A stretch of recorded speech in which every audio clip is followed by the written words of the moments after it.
Thank you for joining us. It is great to see a load of you here, and we are really fortunate this evening to be joined by Professor John Mirshаймер.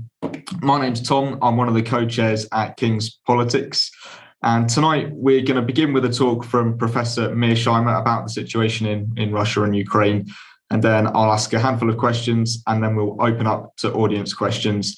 And Professor Mirshаймer has kindly offered a lot of his time today, so we'll go to about 6:30. There'll be plenty of time for audience questions.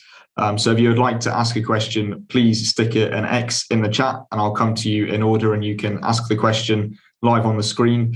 But if you'd prefer for me to read your question, please write it out in the chat. And ideally, if you could keep it concise, that will help me out a lot.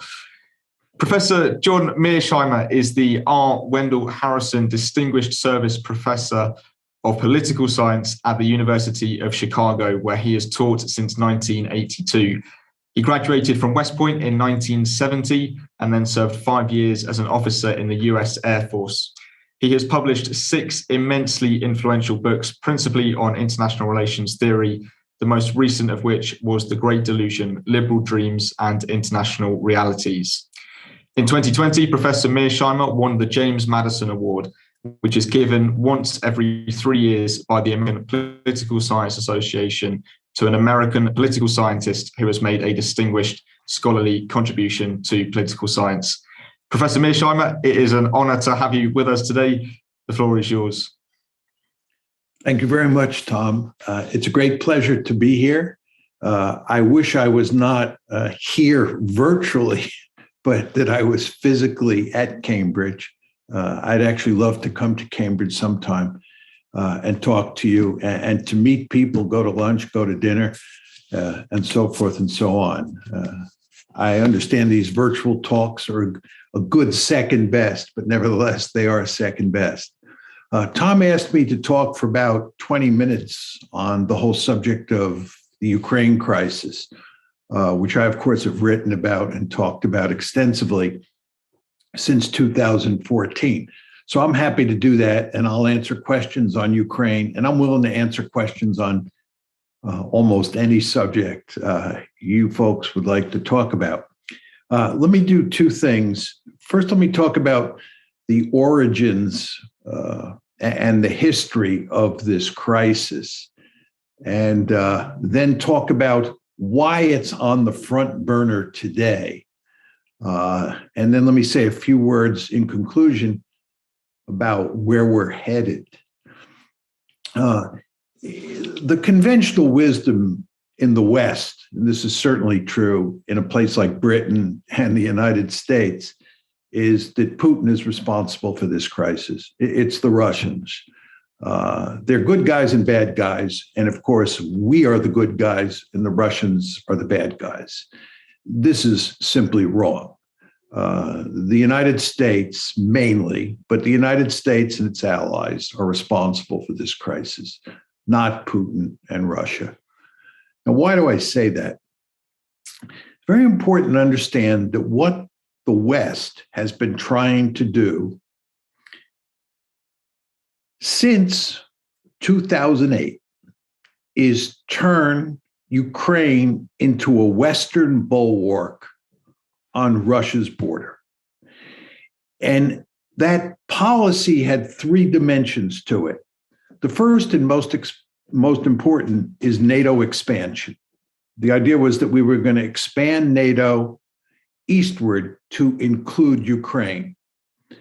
The second element of the strategy was EU expansion. So in other words, it was not just NATO expansion that was going to go and include Ukraine. It was also EU expansion.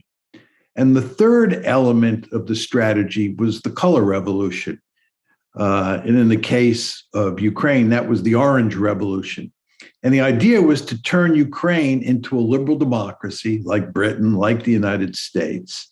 And not only a liberal democracy, but a liberal democracy that was allied with the United States.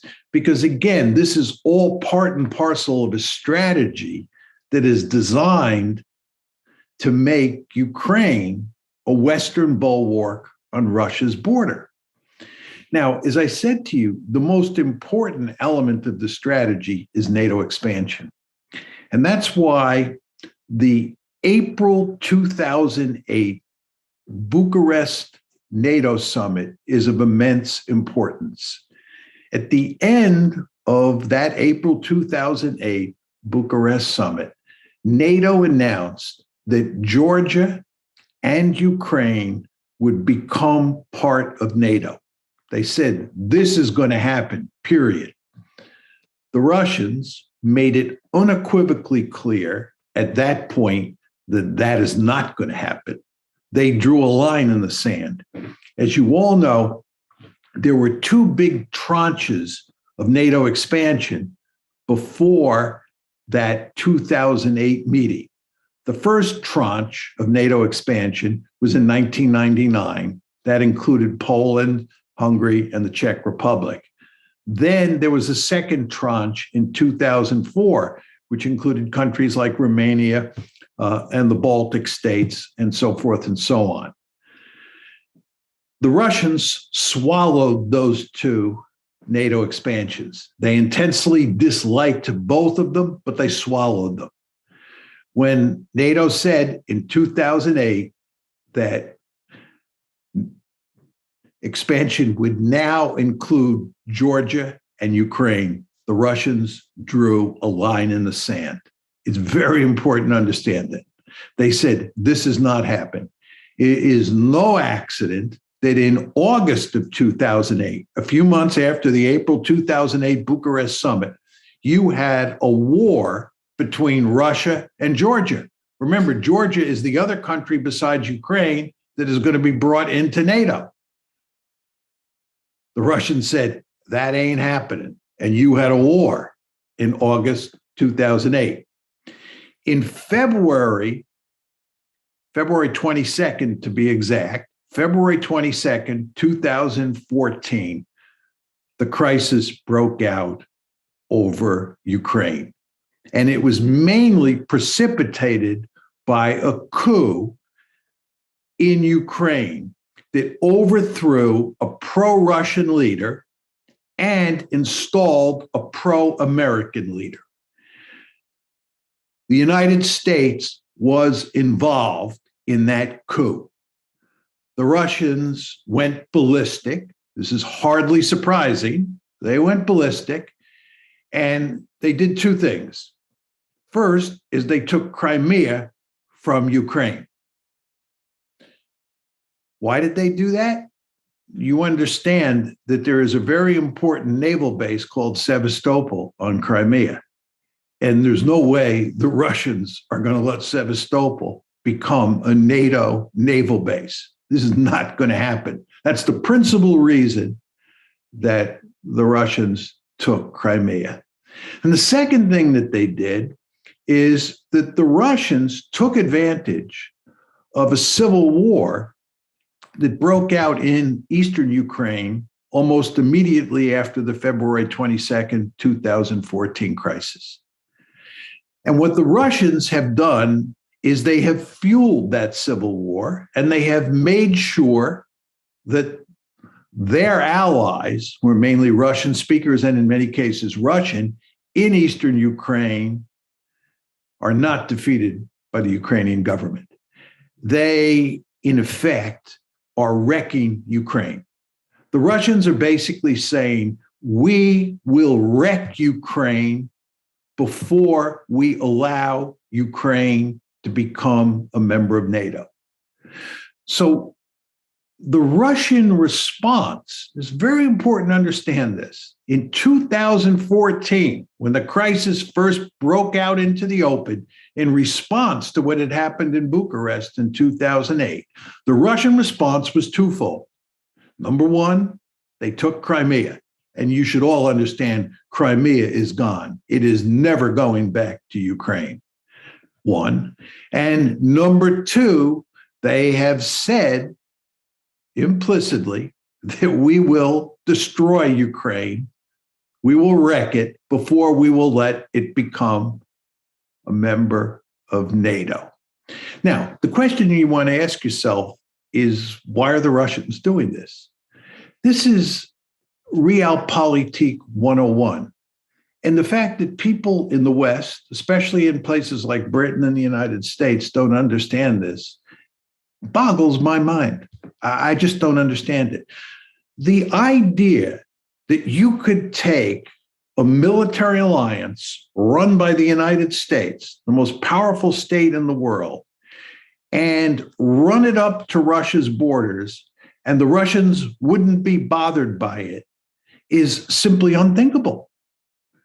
We in the United States have the Monroe Doctrine. The Monroe Doctrine says that no distant great power is allowed to form a military alliance with a country in the Western Hemisphere, and is certainly not allowed to move military forces into the Western Hemisphere. I remember the Cuban Missile Crisis very well. What happened there is the Soviets put nuclear tipped missiles in Cuba. The United States said, this is categorically unacceptable. Military forces from afar are not allowed in the Western Hemisphere. And we had the Cuban Missile Crisis, and the end result is those missiles were removed. When the Soviets were later talking about building a naval base at Cienfuegos, the United States told them in no uncertain terms, you are not building a naval base at Cienfuegos. Just not going to happen. The United States views the Western Hemisphere as its backyard, and it prohibits distant great powers from coming into its backyard. Well, don't you think the Russians are going to be deeply disturbed by the United States turning Ukraine into a bulwark right on its borders? Of course they are. And the Russians told us that immediately after the Bucharest summit. The Russians made it categorically clear that Ukraine is not going to become part of NATO. But of course, the Americans and their allies did not listen, because we believe that we're the good guys. We're a benign hegemon here in the United States, and we can do pretty much anything we want in the world. And for a while, it looked like we could get away with that. As I said, the Russians accepted the first NATO expansion, the 1999 one, and they accepted the second NATO expansion. But after Bucharest, they said, this is not happening. So you had this major crisis that broke out in February 2014. Now, the crisis tamped down quite a bit after 2014. But in the fall of last year, 2021, it began to ramp up. And of course, early this year, and I'm talking about early 22, it became a full-blown crisis. And the question that we want to ask ourselves is, what happened here? You know, why all of a sudden did this crisis go from the back burner to the front burner? And the answer is that the United States and its allies were effectively turning Ukraine into a de facto member of NATO. You'll hear lots of rhetoric today that the Russians really had nothing to worry about because nobody is talking about making Ukraine a member of NATO today. And I think that's true. But if you look at what we were actually doing, it's a different story. First of all, going back to the Trump administration and continuing into the Biden administration, we are now arming Ukraine. We were not arming Ukraine during the Obama administration. In February 2014, when the crisis broke out, and in the first few years after that crisis, when the Obama administration was in power, we refused to arm the Ukrainians because we knew it would enrage the Russians. It would scare the Russians. You want to understand that the Russians view Ukraine becoming a part of NATO as an existential threat. That's what's going on here. The Russians are sending a very clear message to the West. They're telling you, we take this threat seriously, and we are willing to use military force, if necessary, to eliminate this threat. The Russians are not fooling around here. So what you had happening in 2021, and of course it started before that under the Trump administration, is we were arming the Ukrainians. And when you start talking about arming the Ukrainians, those are Ukrainian forces that can fight against Russia's allies in eastern Ukraine. One thing that really spooked the Russians was that the Turks gave the Ukrainians drones. And drones have become a very effective weapon on the battlefield, as the Azerbaijanis proved against the Armenians last year. And the Azerbaijanis were using Turkish drones. So the Turks are giving drones. The Americans and the British are giving all sorts of other weapons to the Ukrainians. You know, of course, that we define these weapons as defensive weapons.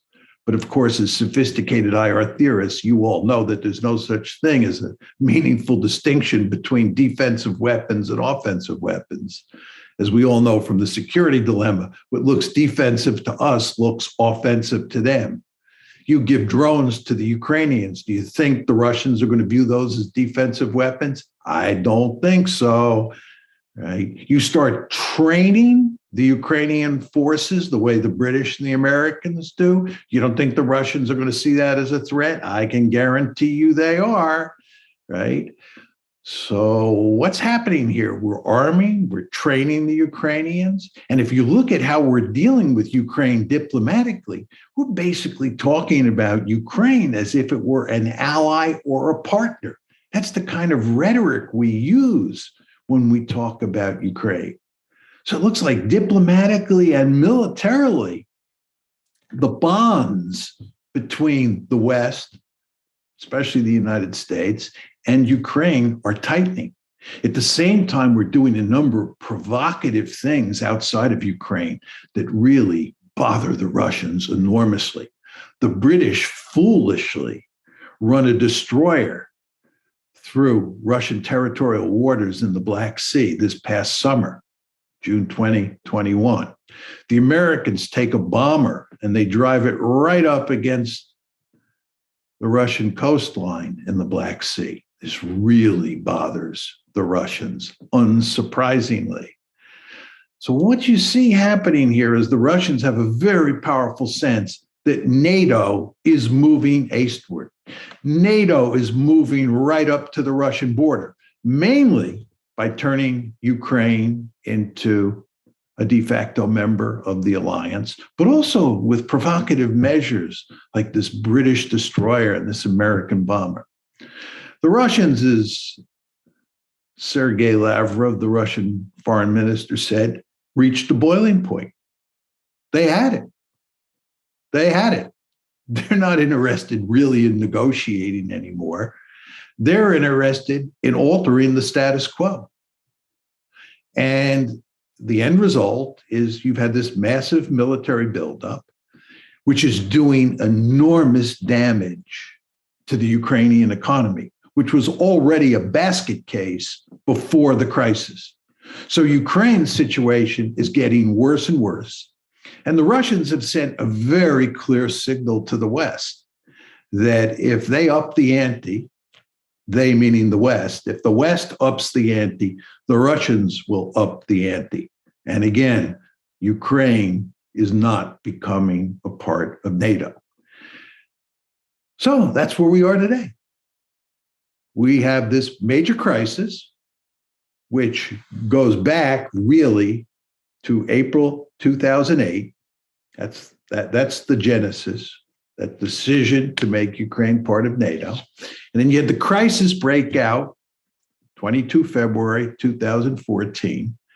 And over time, it was ameliorated somewhat, pushed to the back burner, I think one could say.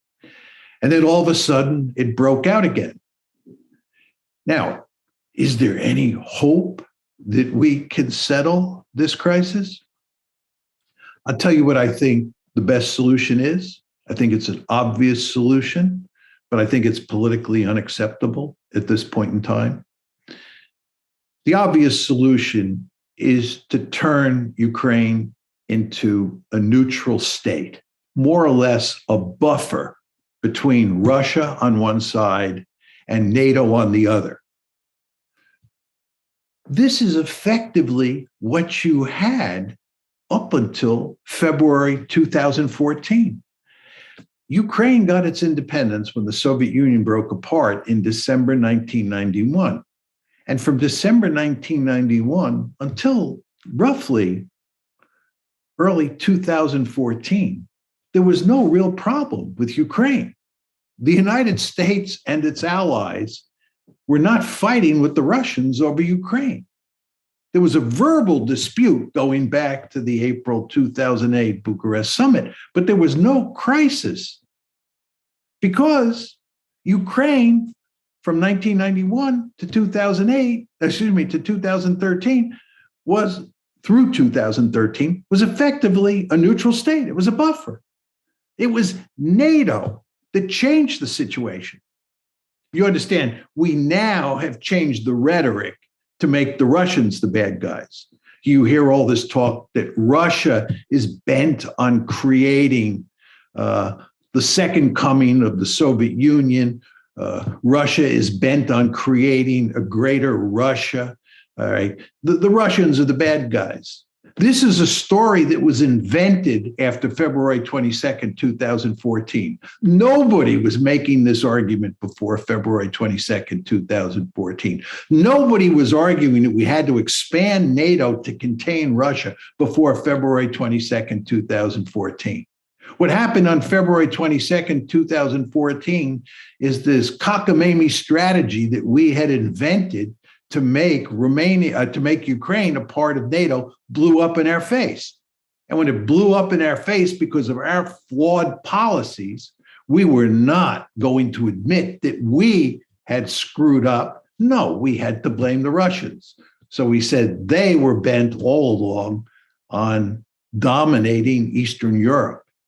And of course, you hear the same argument made today. It's the Russians who are the bad guys. Putin is really dangerous.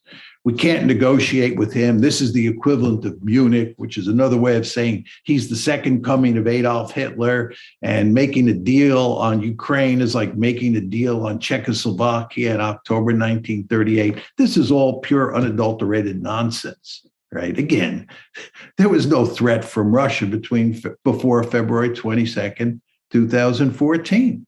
Just wasn't. We invented that story. But anyway, what the ideal situation would be to create a neutral Ukraine, a Ukraine that looked a lot like the Ukraine that existed between 91 and 2014. But we can't do that. And we can't do that in large part because the Americans are unwilling to make any sorts of concessions on NATO expansion. And furthermore, to make neutrality work, to create a neutral Ukraine, it's very important that the Ukrainian government in Kiev reach some sort of modus vivendi with the Russian-speaking population in the Donbass. This is the famous Minsk Accords, right? It's imperative that the Kiev government implement the Minsk Accords so that the civil war, and it is effectively a civil war between the people in Donbass and the people in Western Ukraine, that has to be settled before this problem can be solved. But the politics inside of Ukraine at this point in time make that impossible. And again, as I said, it's impossible to envision President Biden at this point saying that he's going to give up on NATO expansion. So the end result is this crisis is going to go on and on. That's the sad truth, in my humble opinion. So with that, I'll stop talking, Tom, and turn it over to you. That was great. Super interesting. Thank you, Professor Mirshаймер. You mentioned a few of the key stakeholders in there and a number of key dates. And in the lecture that you sent to us to watch beforehand, which I will stick in the chat for anybody who missed it and would like to have a catch up on that. You mentioned again some of the key stakeholders in Europe, from west to east: Germany, Poland, Ukraine, Russia, and then outside of Europe, obviously the US and NATO. So I wanted to kick off with a three-part question about some of the other stakeholders. So first, does the UK play any role of importance here? Second, does the European Union play any role of importance here as a set of institutions or as an individual institution? And finally, the United Nations. Some have been asking where Antonio Guterres, the Secretary General, is in all of this. Do you think it matters what he does? So the UK, EU, UN, do they play any role of importance in this situation? Well, let's talk about the UK first. And we could pick any European country, including Germany and France as well. The Russians don't want to negotiate with the Germans. They don't want to negotiate with the French, and they don't want to negotiate with the British, because they understand full well that the United States runs the show. And the British will do what the United States asks them to do. So you can have perfunctory conversations with the British, but it really doesn't matter. And that's why the Russians want to talk to the United States. And the Russians don't even want to talk to NATO. They don't want to talk to Stoltenberg. They want to talk to the United States. They want to talk to Joe Biden, because they know that the Europeans basically do what the Americans ask them to do. And if there's any country that does what the Americans ask them to do almost axiomatically, it's Britain. The Germans and the French sometimes resist, as we know from the Iraq War in 2003. But Tony Blair was a mere cheerleader for the United States in that war. So Britain does not have much of a role to play here. The United States is the key player. I don't say that because I'm an American. And indeed, I think American policy is usually so foolish these days that it would be better if the United States had less influence. And it would be better if the Europeans, especially the Germans and the French, stood up to the Americans. With regard to the EU, it's very important to understand that it's not just NATO expansion that is designed to make Ukraine a Western bulwark on Russia's borders. It's NATO expansion, EU expansion, and the color revolution, the orange revolution, the movement to democratize Ukraine. Because you understand, just on the democratic point, the democratization point, the Russians fear that what we will do is then have a color revolution in Russia itself. If you go to Beijing, you go to Moscow. In both places, the leadership lives in fear that the United States will try to foster a color revolution inside China or inside Russia, right? So democratization, EU expansion, and NATO expansion are the three key elements of the strategy, although NATO expansion is the key. So the EU does matter here. There's no question about that, Tom. But the EU is, again, not much of a player. NATO's not much of a player. It's the United States that is driving this train. And let me make one more point on that before I talk about the UN. It's very important to understand that at the April 2008 Bucharest summit, Germany and France were adamantly opposed to any movement to make Ukraine a member of NATO. Because Germany, and here we're talking about Angela Merkel, much to her credit, understood that this was asking for serious trouble. But it was the Americans who, as always, prevailed. And at the end of the Bucharest summit, a statement was issued at the Americans' insistence that said that Ukraine and Georgia would become members of NATO. So the Europeans, and here we're talking about the French and the Germans, they understood that this was a foolish thing to do, but they failed to stand up to the Americans, as is so often the case with the Europeans. Now, finally, you ask about the UN. The UN is effectively useless, and for one very simple reason: the Russians have a veto. Right? Anytime there's a dispute between countries that have a vote on the Security Council, and this obviously includes Russia and the United States, the UN is not going to be very meaningful, simply because the Russians would veto anything that they didn't like, and the Americans would veto anything that they didn't like. So this is, bottom line, Tom, a problem that has to be solved by the United States and the Russians. Sure. Do you think Putin had any intentions over the past few days or weeks, I guess, and months, including the preparations for what has unfolded over the past few days? Do you think he had any intentions of invading Ukraine, or is this all just about embarrassing the West and creating a situation where the narrative can be changed slightly? My view is that he did not have any intention of invading Ukraine, and he nevertheless understood that there might be circumstances under which that was necessary.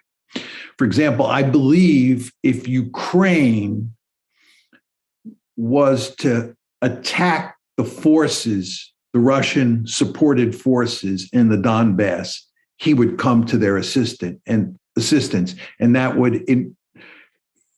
would probably involve a Russian invasion of the eastern part of the country. So I think there's certain scenarios where he might have come in. But I think, putting that aside, he had no intention of invading Ukraine. And there are two reasons for that. One are the costs, and two, the benefits. Let's just talk about the costs. First of all, if he invaded Ukraine, he'd own it. He'd be an occupier, and that would not work out very well.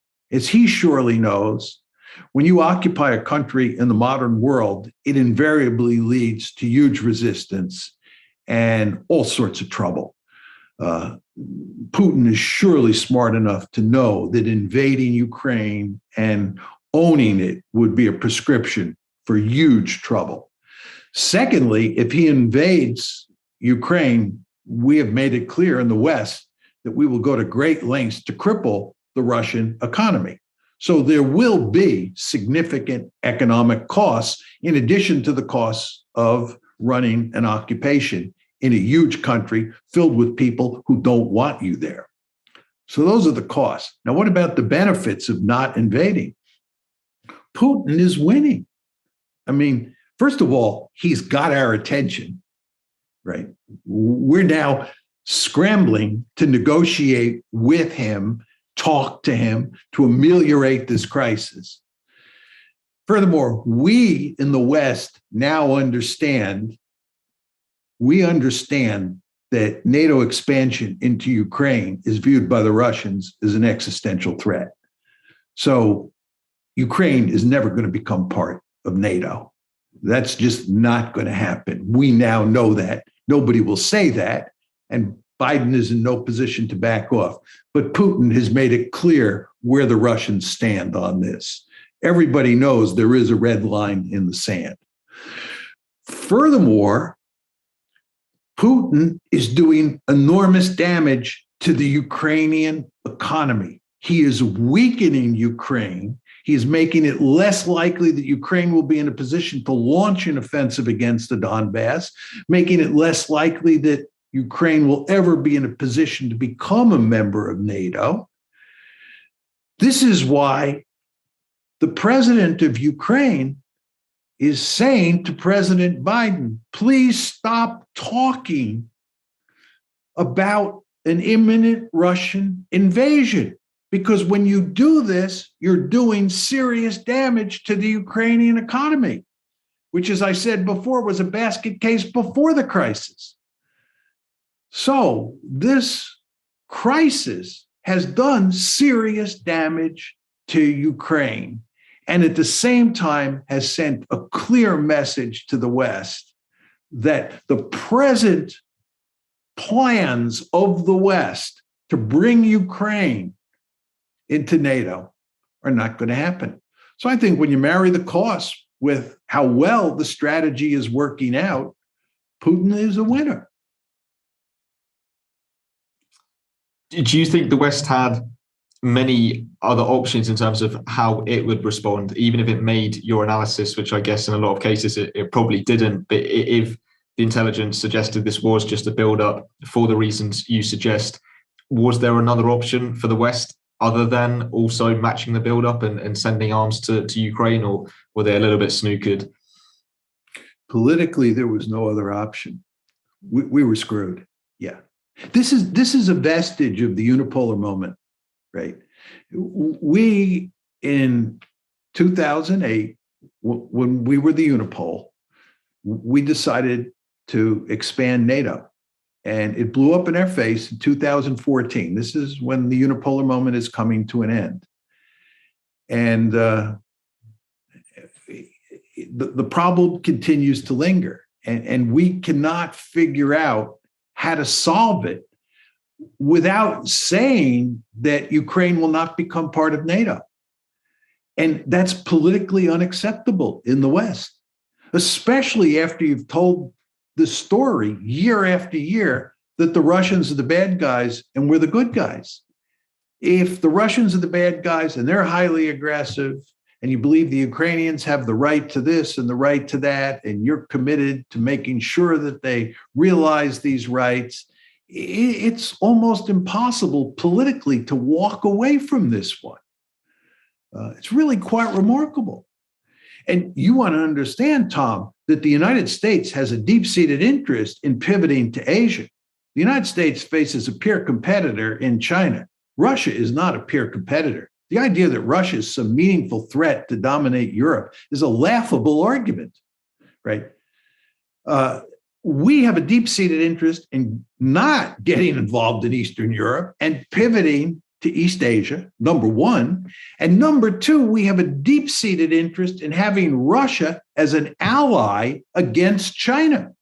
And instead, this foolish policy that we're locked into, and let me underline those words, locked into, this foolish policy is driving the Chinese and the Russians together. We are driving the Russians into the arms of the Chinese. This is a gross violation of balance of power politics 101. So this situation is disastrous for the United States. And I want to be clear here, it's most disastrous for the Ukrainian people, right? You want to understand, we have led the Ukrainian people down the primrose path. They are the ones who are suffering the most as a result of these foolish policies that we pursued during the unipolar moment regarding Russia and Ukraine. And it's now blown up in our face. And the people who will suffer the most, again, I want to emphasize this, are the Ukrainians. Let's pick up on China a little bit more. You've mentioned about the incompetence of Western leaders in dealing with this kind of security threat. And you've described in the past one root cause of that as being the United States hegemonic status, which has meant that the US has not really been made to pay for its foreign policy mistakes. The US pulls the strings, it can do what it wants because nobody can really touch it. Do you think the rise of China will force the US to tighten its focus and become more pragmatic and realistic in its foreign policy, perhaps including granting more concessions, and that this might actually be a positive thing for the world? It's not a positive thing for the United States because having a peer competitor is not good. I mean, it was much better to be the unipole. When you're the unipole, you are, by definition, the only great power on the planet. We now live in a multipolar world where there are two other great powers, Russia, which Putin brought back from the dead, and China, which has grown by leaps and bounds since the early 1990s and is now a peer competitor of the United States. So it would be much better from an American perspective if we were still in the unipolar moment and not in a multipolar world. But to get to the issue that you're raising, Tom, I think there's no question that in unipolarity, the United States is free to pursue all sorts of foolish policies because it doesn't pay a great price. It's usually other countries that pay for America's mistakes. And almost all the wars that we fought in the unipolar moment were unfair fights. It was Bambi versus Godzilla, and we were Godzilla. That world has gone away. And to sort of pick up on your rhetoric, the China threat is going to focus our mind. If the United States gets into a fight with the Chinese over Taiwan or South China or the South China Sea, it's not going to be an unfair fight. China has formidable military capabilities, and those capabilities are growing by the month. So we, the United States, are going to have our hands full trying to contain China. There's no question about that.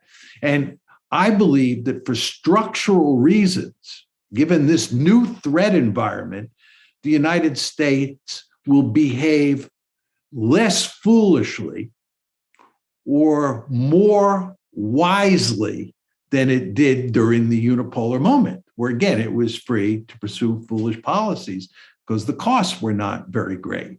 The costs associated with containing China are potentially much, much greater. So I believe we will behave in smarter ways vis-a-vis China moving forward. But as I said to you earlier, Tom, you want to remember that the Ukraine crisis is a vestige of the unipolar moment, right? It just sticks in our craw. We can't get rid of it. But it's in our interest. It's in our interest to put an end to the Ukraine crisis, in large part because we want to pivot to Asia. I'm going to ask one more question and then we'll turn to audience questions. So if anyone has a question they would like to ask, please write it in the chat or stick an X in the chat and you can ask it on screen. So following on from the sort of the China threat, do you think the rise of China as a serious peer competitor could be a bit of a turning point that leads to the US taking a more proactive and positive approach towards Russia? Because as you have argued, we need Russia to balance China. Or is it the case that this latest episode and I guess what we've seen before that is just demonstrating that the West is going to continue to be dogmatic about Russia relations and not be particularly proactive in bringing them on side? Well, I've been arguing for the past couple of years that Russia and the United States would eventually become allies against China. I think ceteris paribus, China is a greater threat to Russia than the United States is. China and Russia share a border. The United States is separated from Russia by the Atlantic Ocean on one side and the Pacific Ocean on the other side. But the fact is that this crisis over Ukraine really cuts against or contradicts that basic argument that I've been making. And when you marry that fact to the fact that I just said that I didn't see this crisis ending anytime soon because I can't see an off-ramp, that cuts against my point that the United States and China will ultimately come together. The United States and Russia will ultimately come together to try to contain China. So my bottom line is that I still think that at some point in the future, the United States and Russia will be allies against China. But I think I now have to stick the word distant future in there, given the Ukraine crisis, because this new round of trouble, this new round of trouble between Russia and the West and Russia and the United States has further poisoned relations. And I think, I'm sad to say, I think it makes it tougher than ever to see how we can get out of this situation. Okay, thank you for that. I'm going to hand over to Naman, who I think has a question for you.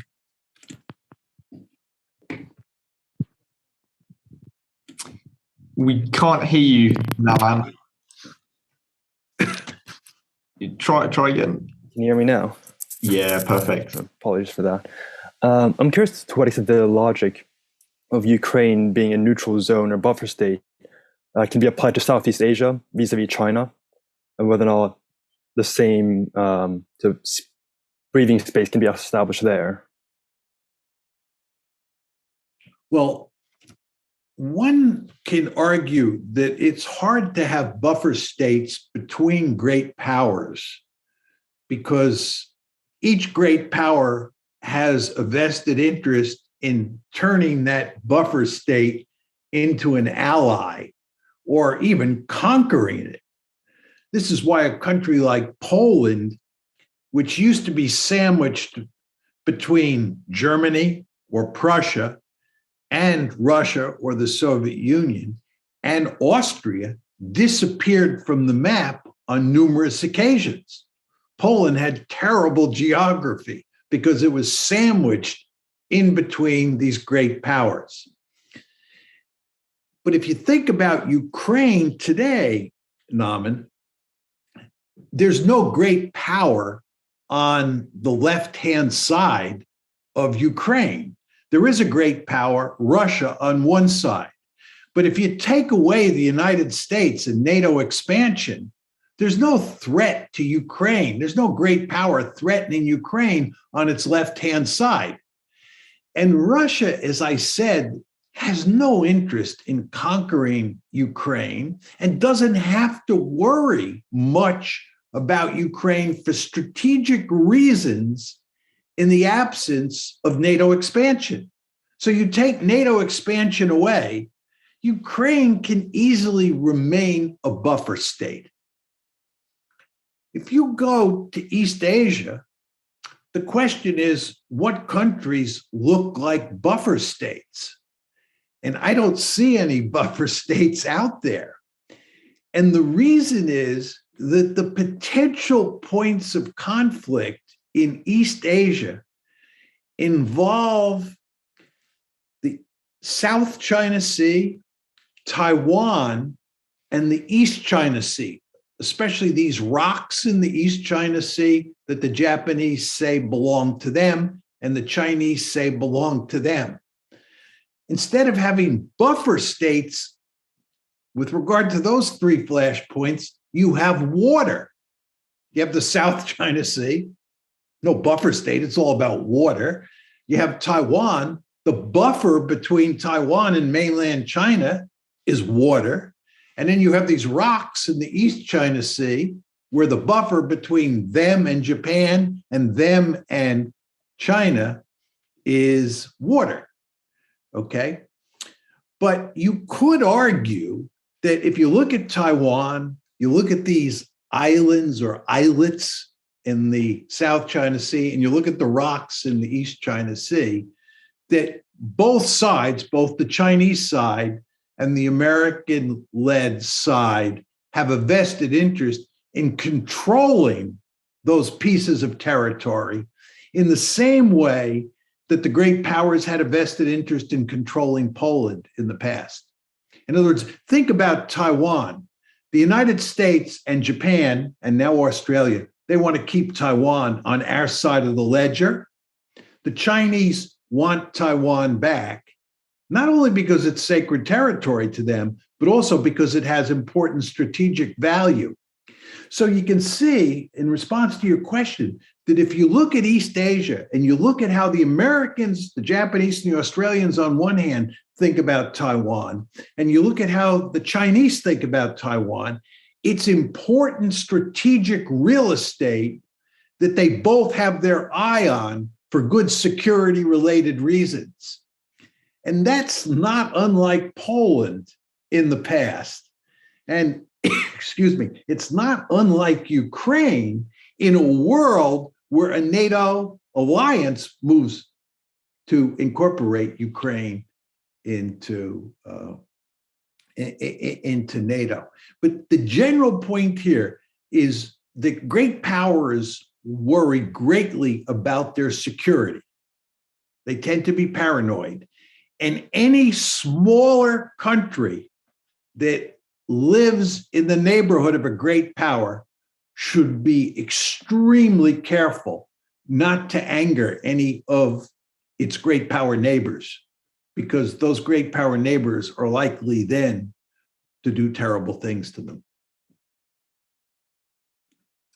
Great. Thanks for the question, Norman. I'm going to ask a question now from the chat from Daniel, which is there any truth to Russia's claims that in the 1990s, NATO promised not to expand further to the east? This is a fascinating question. The fact is that when the Cold War ended, the Soviet Union and the United States and the West Germans had a series of discussions on this very issue. And there is all sorts of evidence that the West promised not to expand NATO eastward, but nothing was written down. The Soviets did not get a written guarantee. What that means is that everybody is free to interpret what was said verbally as they see fit. And therefore, you have a number of people who argue that it's clear that NATO, and here we're talking mainly about the United States, said that there would be no expansion. And you have a number of people in the West who say no such agreement was made. And they point to different documents and different comments that people make. But there's no written document that serves as an agreement. And therefore, the West has been pretty much free to do whatever it wanted in that regard. And of course, the Russians have screamed bloody murder from the get-go. When it became clear in the mid-1990s that the Clinton administration was bent on NATO expansion, the Russians made it unequivocally clear, and this includes Boris Yeltsin, who was a close friend of Bill Clinton's, that NATO expansion was unacceptable to the Russians. We did it anyway.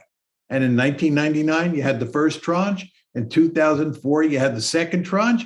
And then in 2008, you had the Bucharest summit. We just would not listen to the Russians. We just ignored them, and we just kept marching eastward. And as I said in my formal comments, we got away with it twice. We got away with it in 99. We got away with it in 2004. But after 2008, it blew up in our face. Cool. Thanks for the question, Daniel. David, over to you. Hiya. So you mentioned that the crisis was kind of in the background for quite a long time. But the reason it basically bubbled back up is because the US and UK and so on started sending arms to the Ukraine. What actually caused this change of policy from kind of the Western side to send these arms to the Ukraine all of a sudden? First point to make is it's important to understand that it started under Trump, right? And you want to remember that if Donald Trump had gotten his way, we wouldn't have this crisis today. Donald Trump wanted to do away with NATO, so there'd be no NATO. Donald Trump wanted to jump into bed with Vladimir Putin. He liked Vladimir Putin, so the relations between the United States and the Russians would be much better today. And Donald Trump also wanted to pivot to Asia. Donald Trump was the first president to recognize that China was a peer competitor. But anyway, he didn't get his way with Russia. And in fact, what he did, this is Trump, what he did with Russia is he started arming the Ukrainians to the chagrin of the Russians. So your question, which is an excellent one, is why do we do this? I think there are two reasons. First of all, the Russophobia in the West is, especially the United States, is just off the charts. It's truly remarkable how much Russophobia there is in the United States. The hostility to Putin, it's really mind-boggling. My good friend Steve Cohen, who's now dead, who is a very prominent Sovietologist in his day and expert on Russia after the Soviet Union collapsed. Steve was on the left politically, and he argued that it was much easier during the Cold War to make arguments that were sympathetic to the Soviet Union than it is to make arguments that are sympathetic to Russia in the contemporary political environment. It's a really remarkable statement. And people like Steve, and this is true of me, making the sorts of arguments you've listened to today, and hopefully many of you have seen with my video on YouTube, right? We're accused of being Russian dupes, tools of Moscow, unpatriotic, and so forth and so on. It's really quite remarkable.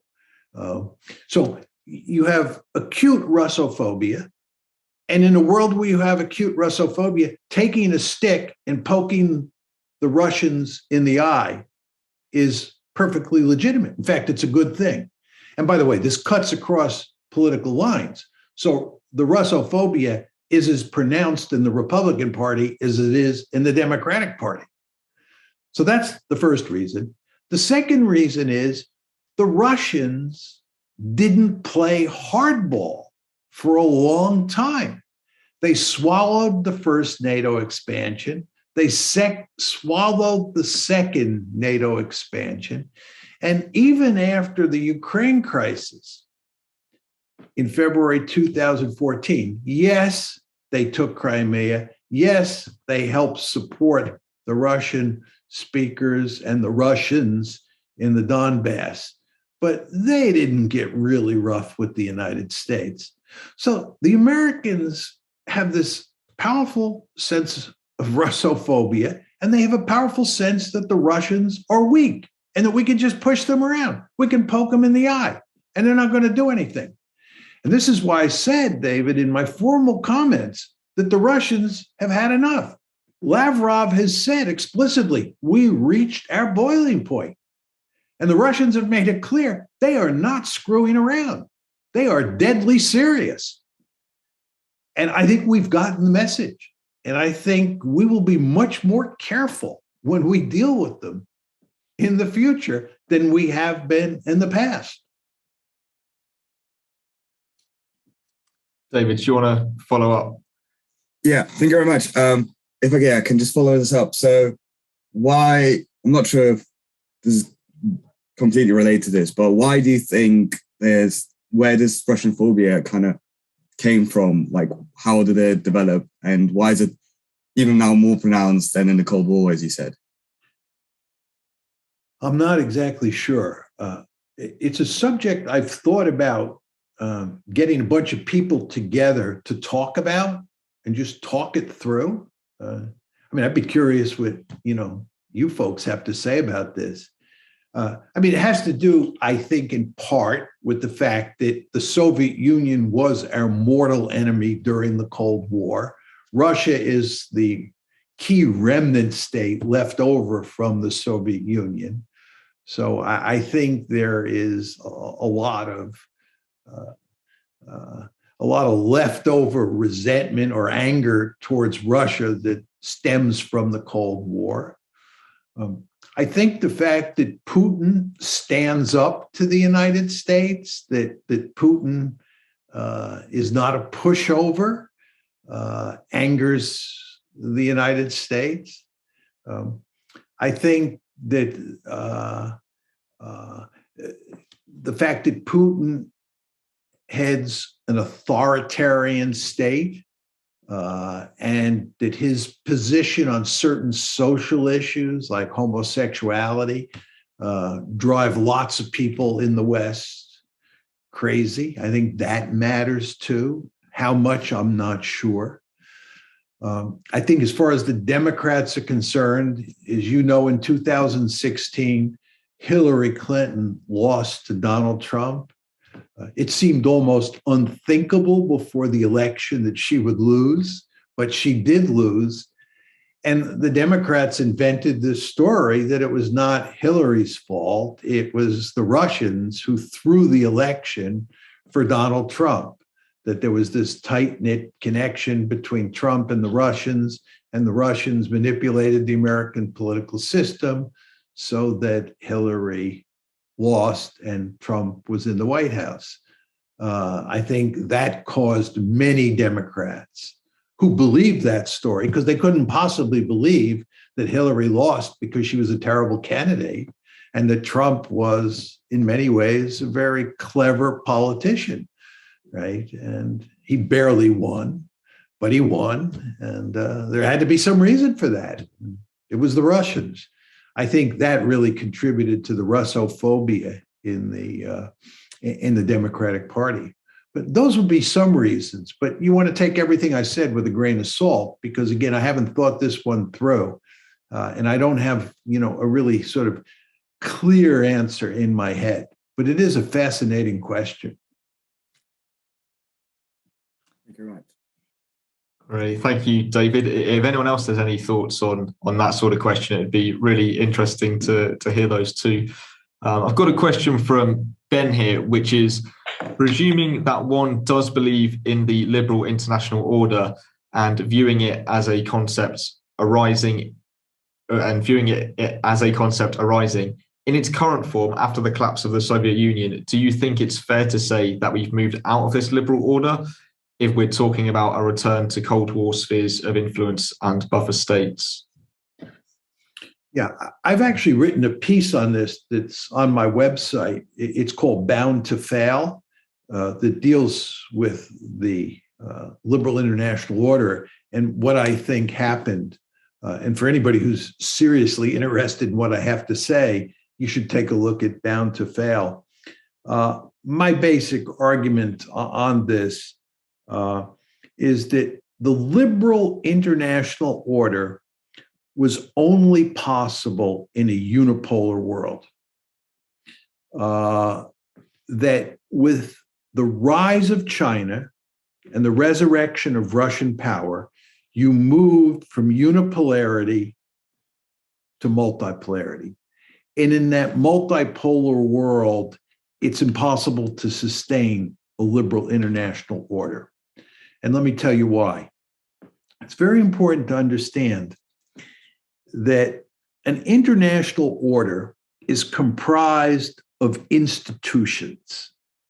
That's what an order is. An order is a cluster of institutions, many institutions. And those institutions are really rules that allow states to engage in economic and diplomatic intercourse. Okay, that's what the institutions do. The World Trade Organization, and before that, GATT was the predecessor of the WTO. Those institutions were designed to facilitate international trade. Now, it's important to understand it's the great powers who write the rules. The great powers form institutions, they build institutions, they basically run institutions. This gets back to my earlier point that the United States basically runs NATO.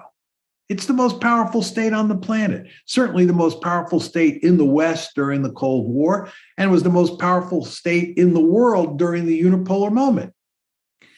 So what happened was that you had this liberal international order during the unipolar moment, roughly from 1990 to 2017. And the United States created it and loved it. and we wrote the rules. But what's happened here is that we've moved out of unipolarity, and the Chinese are now very powerful. They're a peer competitor, and the Chinese want to rewrite the rules. And the Chinese, by the way, want to create new international institutions of their own, like the AIIB. I don't blame the Chinese at all.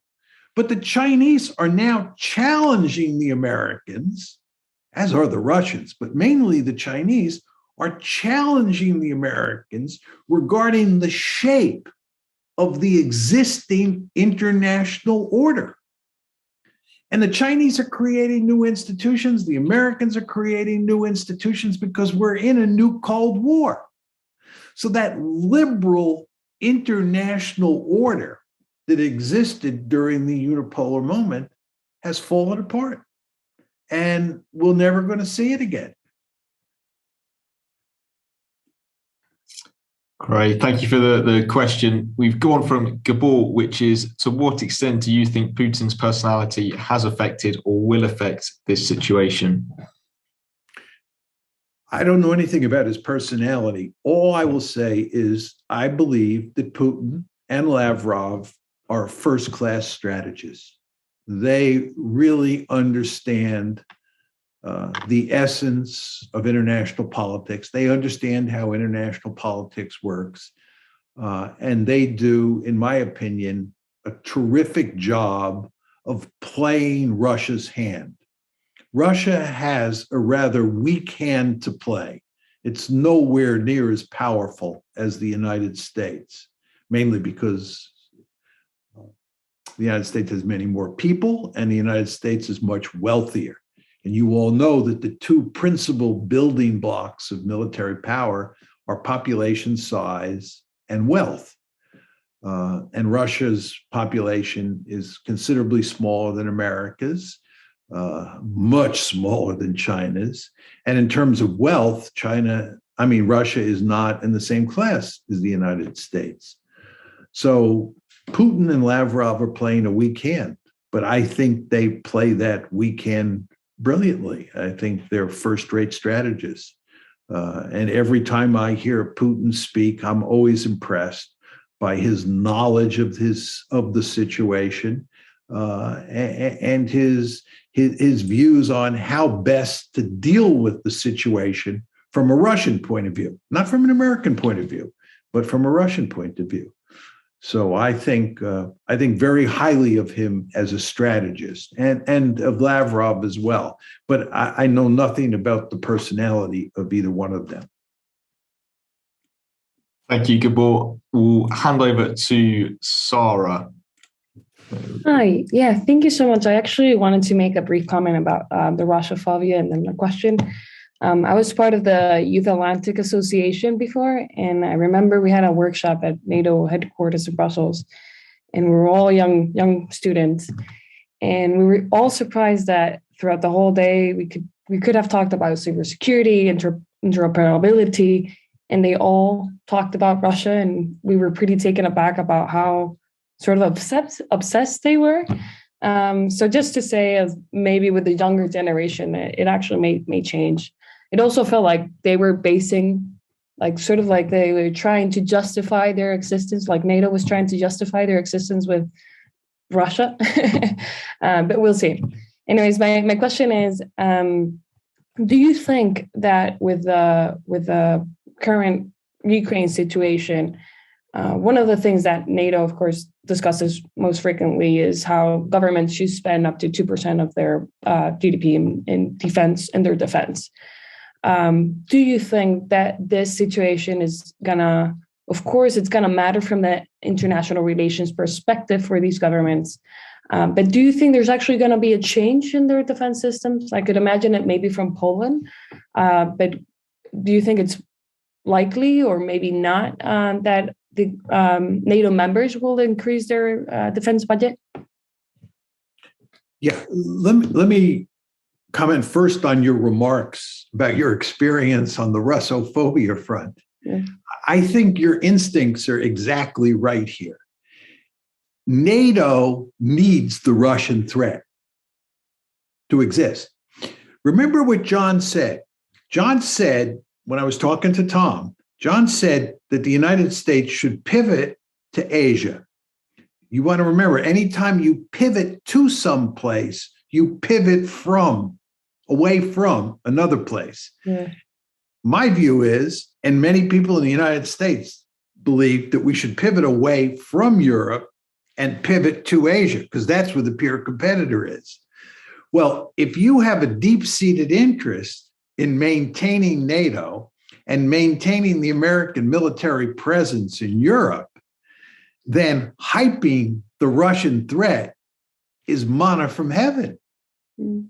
So it's no accident that Stoltenberg, who is the head of NATO, goes on and on day after day about how dangerous the Russian threat is, how NATO has to stand up to the Russian threat, how important NATO expansion is for maintaining the alliance and keeping peace in Europe, and so forth and so on. By the way, if you look at the Atlantic Council in Washington, D.C., go to their website, the Atlantic Council. The Atlantic Council, worries greatly about the so-called transatlantic relationship. The Atlantic Council wants to make sure that the transatlantic relationship remains firmly intact, that NATO remains firmly intact, that the Americans remain firmly committed to the defense of Europe. And if you look at the Atlantic Council and what they have to say about the Russian threat and the present crisis, it will be music to your ears. You'll see exactly what's going on here, right? So I find none of this surprising. With regard to whether or not the European members of NATO are now going to spend 2% of GNP on defense or even more, I would say, don't hold your breath waiting for that to happen. Look, the Europeans are basically free riders. And from the European point of view, it's the smart thing to do. If you're Germany, why spend 2% of GNP on defense if the United States is going to take care of you anyway, right? So most European countries have figured out that it makes sense to let the Americans do the heavy lifting and to free ride. Now, if the United States leaves Europe, we pivot to Asia, and the Europeans are on their own, and they decide that the Russians are a serious threat, then the Russians will spend 2% of GNP on dealing with the Russian threat.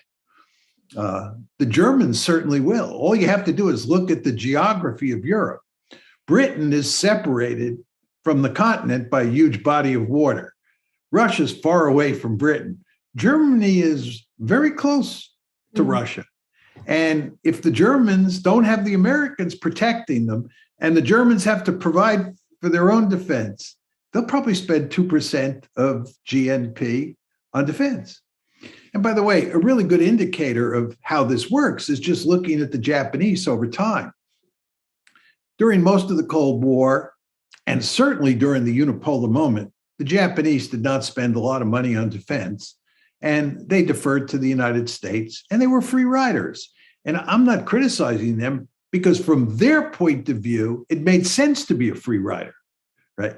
But now that China is emerging as a serious threat to Japan, especially in the East China Sea, and especially with regard to Taiwan, the Japanese are increasing their defense spending, and they're beginning to do more and more for their own defense than they did in the past. They're beginning to talk more and more like realists. The Japanese sound more and more like me than they ever did in the past. And this is because they're now facing what they think is an existential threat in China. But absent that in Europe, and given the presence of the United States, I think you can rest assured that the Europeans, most European countries, are going to continue to spend less than 2% of GNP on defense. Thank you. You're welcome.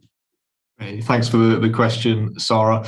We're getting short on time, so I'm going to try and squeeze one more question in from Valentina. Sorry to those of you who we didn't get around to your question. But the last question from Valentina is, what role do you believe nuclear weapons play in the current crisis? Will they prevent it from further escalating? This is a great question. I think there's no doubt that nuclear weapons cast a big shadow. During the Cold War, when the United States and its allies and the Soviet Union and its allies were locked in a conflict in Central Europe, not a hot conflict, thankfully, but a cold conflict in Central Europe on the so-called Central Front, it was almost impossible to imagine a conventional war breaking out, in large part because we feared that when those huge armies crashed into each other, there would be nuclear escalation. Remember, those huge armies not only had thousands of tanks and aircraft, they had thousands of nuclear weapons. And two military forces armed to the teeth with nuclear weapons crashing into each other is a really scary thought. And that provides a lot of deterrence. As you all know, the more horrible a war is likely to be, the less likely it is that that war will break out. So the presence of nuclear weapons in Europe during the Cold War were a force for peace. You can argue they were dangerous because they might have been used, but putting that aside, they made war extremely unlikely. So the question is, given this Ukraine crisis, how does that logic apply? I think that the presence of nuclear weapons matters, but not that much. And the reason is that the United States has made it clear that it will not come to the defense of Ukraine. You want to remember that President Biden not only said we wouldn't come to the defense of Ukraine, he said that if Russia invaded Ukraine and American citizens inside of Ukraine were threatened by the Russian invasion, he would not come to the rescue of those American citizens. President Biden understands full well, if Russia goes into Ukraine and we go into Ukraine, this is not a good situation because both of us have nuclear weapons. I mean, of course, he doesn't want to fight a conventional war against the Russians in Ukraine either. But again, the United States has nukes, the Russians have nukes. We don't want to fight. So I think it's extremely unlikely, not impossible, but extremely unlikely that you could get a war between Russia and the United States over Ukraine. And therefore, I think that nuclear weapons don't really deter the Russians from invading Ukraine.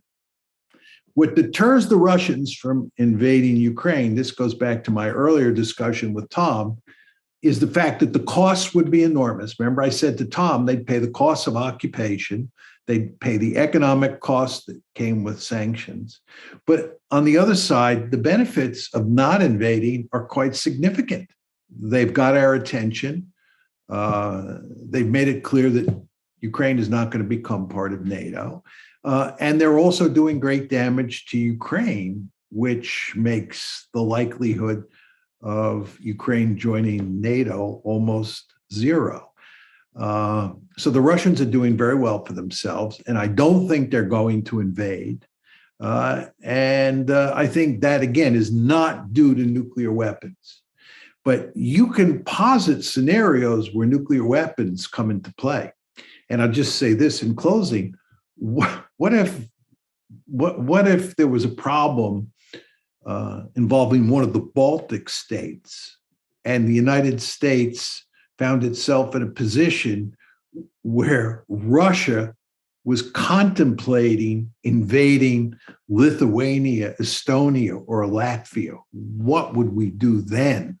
Right? These are countries that are in NATO. We've given them Article 5 guarantees that we would come to their defense. or at least seriously consider coming to their defense, we don't really have the conventional forces necessary to win a war against the Russians in Eastern Europe. Would we then turn to nuclear weapons, or at least threaten to use nuclear weapons? I don't think so, but who knows?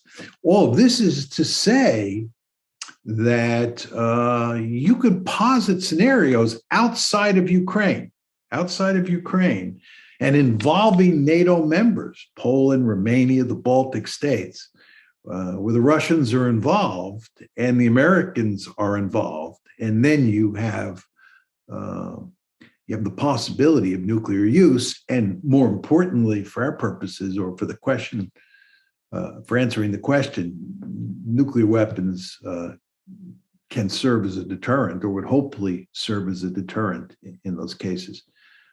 I think nuclear weapons, the presence of nuclear weapons really focuses the mind and really causes people, policymakers, to behave much more cautiously than they would if they didn't have nuclear weapons.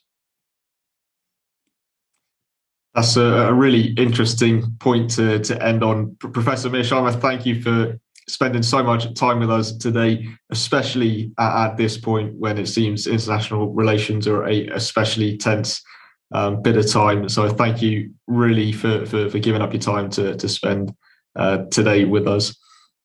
My pleasure, Tom. Thank you very much for having me. Thank you to everybody who came out and asked questions. I hope you enjoyed the talk, and I hope we get to meet in person at some place down the road. Definitely. Thank you, everyone, for joining us. Have a great rest of the week.